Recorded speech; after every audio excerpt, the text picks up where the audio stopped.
Hello everyone. आप लोग हर एक जगह पर E equal to M C square equation देखते होंगे। तो आइए इस वीडियो में समझते हैं कि ये जो इक्वेशन लिखा है E equal to M C square, तो यहाँ पर जो एनर्जी है और मास है, इस दोनों के बीच क्या रिलेशन है, किस तरीके से आइंस्टीन ने इस थ्योरी को दिया। सबसे पहले बात करते हैं साल 1905 की।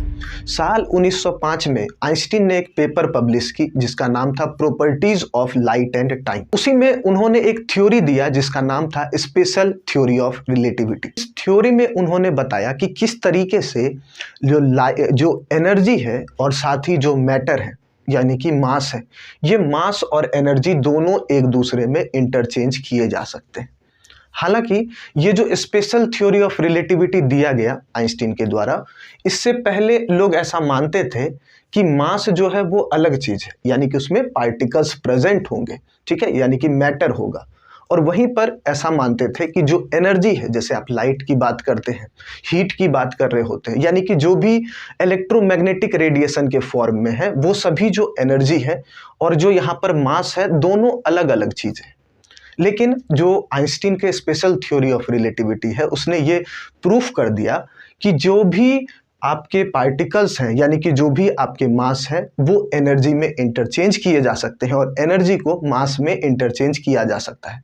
लेकिन ये जो इंटरचेंज है, यानी कि ये जो कन्वर्जन है, ये कुछ स्पेशल कंडीशन में किया जा सकता है। और यह भी बोला गया कि ये जो एनर्जी, मास से एनर्जी का कन्वर्जन है, ये हमेशा नहीं होता कि आप कहीं पर भी मास है और उसे एनर्जी में बदल दीजिए। नहीं, उसके लिए कुछ राइट सिचुएशन होने चाहिए, राइट कंडीशंस होने चाहिए, वैसे टेम्परेचर होने चाहिए, तब जाकर एनर्जी का मास में कन्वर्जन हो। ये जो E equal to M C square लिखा हुआ है, एक्चुअल में इसका मतलब होता है कि कोई भी ऑब्जेक्ट जिसका कि मास m है, वो अगर रेस्ट में है, ठीक है, तो उसके पास अगर उस पूरे मास को एनर्जी में कन्वर्ट कर दे, मतलब कुछ भी पार्टिकल ना बचाए, सब के सब रेडिएशन में कन्वर्ट हो जाए, सब के सब प्योर एनर्जी यानी कि सभी इलेक्ट्रोमैग्नेटिक रेडिएशन में अगर कन्वर्ट हो जाए, तो उससे जो एनर्जी हमें निकल कर आएगा वो E equal to M C square के इक्वल होगा। यानी कि वो जो एनर्जी है उस बॉडी के मास और जो स्पीड ऑफ लाइट है उसके स्क्वायर के प्रोडक्ट के बराबर होगी। अब सबसे पहले सोचने वाली ये बात है कि चलो, जितना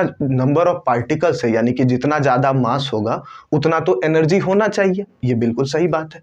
लेकिन आखिर सी स्क्वायर क्यों ऐड किया गया, वहाँ पर स्पीड ऑफ लाइट का स्क्वायर क्यों किया जाता है? तो यहाँ पर कुछ बातें हैं जो आपको ध्यान देनी चाहिए। सबसे पहले ये समझना होगा कि जो एनर्जी की बात कर रहे होते हैं, तो वहाँ पर जो भी चीज़ें हैं, जब आप प्योर एनर्जी में किसी चीज को कन्वर्ट कर दोगे, यानी कि प्योर आप बात कर रहे हैं कि रेडिएशन में कन्वर्जन हो जाए, और जितने भी इलेक्ट्रोमैग्नेटिक रेडिएशंस हैं वो सभी किस स्पीड में जाते हैं, तो जितने भी इलेक्ट्रोमैग्नेटिक रेडिएशन है सब 3 × 10⁸ मीटर पर सेकेंड यानी कि लाइट के स्पीड से जाती है।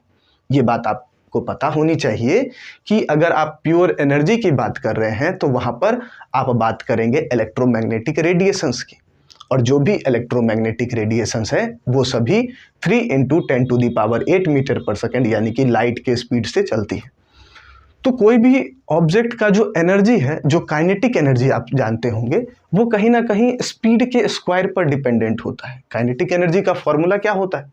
तो आप बोलेंगे ½ mv²। अगर किसी ऑब्जेक्ट की स्पीड 2 गुना बढ़ जाए तो वहां पर उस ऑब्जेक्ट का जो एनर्जी है वो 4 गुना बढ़ जाता है। तो बस यहीं से कॉन्सेप्ट लिया गया कि जो भी मास है आप चाहते हैं उसे पूर्ण कंप्लीट प्योर एनर्जी में बदलना, तो वो किसके बराबर होगा? तो उसके जो लाइट है उसकी स्पीड के स्क्वायर के बराबर होगा। कि कोई भी ऑब्जेक्ट रेस्ट में है, ठीक है, और उसका मास m है, अगर उस पूरे मास को एनर्जी में बदल दिया जाए तो वो m × c² के बराबर होगा, ठीक है। और वो जो एनर्जी उस मास के पास है उसे बोला जाता है रेस्ट एनर्जी। रेस्ट एनर्जी का मतलब कि वो सभी एनर्जी, वो सभी जो मास है उसे अगर आप एनर्जी में बदलेंगे तो वो सभी कितने एनर्जी के बराबर होगा? तो वो उतना ज़्यादा m × c² एनर्जी के बराबर होगा। अब ये जो आप कहते हैं, ये जो कन्वर्जन है मास से एनर्जी का, ये हमें कहाँ देखने को मिलता? तो आप कुछ केमिकल रिएक्शंस में देखने को मिलते हैं हमें, ठीक है। जो कोई भी आप कह सकते कंपाउंड्स रिएक्ट करते तो उतने ज़्यादा अमाउंट में हीट एनर्जी देखने को मिलता है या लाइट देखने को मिलता है। तो वो जो लाइट हमें देखने को मिला वो किस वजह से? जैसे आप मान लीजिए कार्बन को बर्न कर रहे होते हैं, तो कार्बन तो मास है और निकल क्या रहा है उससे, तो लाइट एनर्जी, हीट एनर्जी, वो अपने आप कैसे आ जाएगा। तो कहीं ना कहीं जो रेस्ट मास है, जो मास है, उसका कन्वर्जन एनर्जी में होता है। ठीक है। दूसरी बात, इसका और कहाँ पर होता है, तो कुछ केमिकल रिएक्शंस, कुछ होते हैं न्यूक्लियर रिएक्शंस। ठीक है, जैसे एटम बॉम्ब हो गया, उन सभी में जो एटम्स हैं, ठीक है, वो एटम्स एनर्जी में कन्वर्ट होते हैं और वहाँ पर बहुत ज़्यादा अमाउंट ऑफ एनर्जी देखने को मिलता है। आप स्टार्स की बात करते हैं, ठीक है, स्टार्स हो गए, सन हो गया हमारा, तो उसमें भी जो हाइड्रोजन एटम्स है वो कंबाइन होकर हीलियम का फॉर्मेशन कर रहे हैं और साथ में इतने ज़्यादा अमाउंट में एनर्जी रिलीज करते हैं। वैसे अगर बात करें सन की, तो वहाँ पर जो हाइड्रोजन एटम है ना, वो कंबाइन होते हैं और अपने सिर्फ और सिर्फ 0.7% जो है उसका मास का कन्वर्जन होता है किसमें, एनर्जी में। मतलब वो जो एनर्जी रिलीज करता है सिर्फ 0.7% रेस्ट एनर्जी का यूज होता है उस सिचुएशन। और आप देख सकते हैं कि कितने ज़्यादा अमाउंट में एनर्जी रिलीज होती है। अगर ये E=mc² फॉर्मूले को यूज किया जाए, आपके पास 1 ग्राम कोई सब्सटेंस है, ठीक है, मान लीजिए 1 ग्राम वाटर है, अगर इस 1 ग्राम वाटर को प्योर एनर्जी में आप कन्वर्ट करेंगे तो कम से कम 10,000 टन का जो TNT एक्सप्लोसिव आता है, उस एक्सप्लोसिव को ब्लास्ट करने पर जितना एनर्जी रिलीज होगा उतना सिर्फ और सिर्फ 1 ग्राम वाटर को रिलीज करने पर हो सकता है।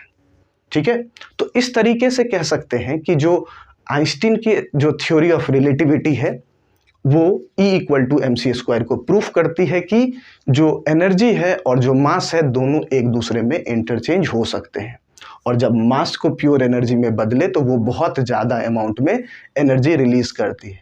ठीक है, इस तरीके से जो आइंस्टीन है इसको कई अवार्ड्स भी मिले इस स्पेशल थ्योरी ऑफ रिलेटिविटी के कारण। तो उम्मीद है आपको ये जो स्पेशल थ्योरी ऑफ रिलेटिविटी है यानी कि E=mc² समझ आ गया होगा। यहाँ तक देखने के लिए बहुत बहुत धन्यवाद।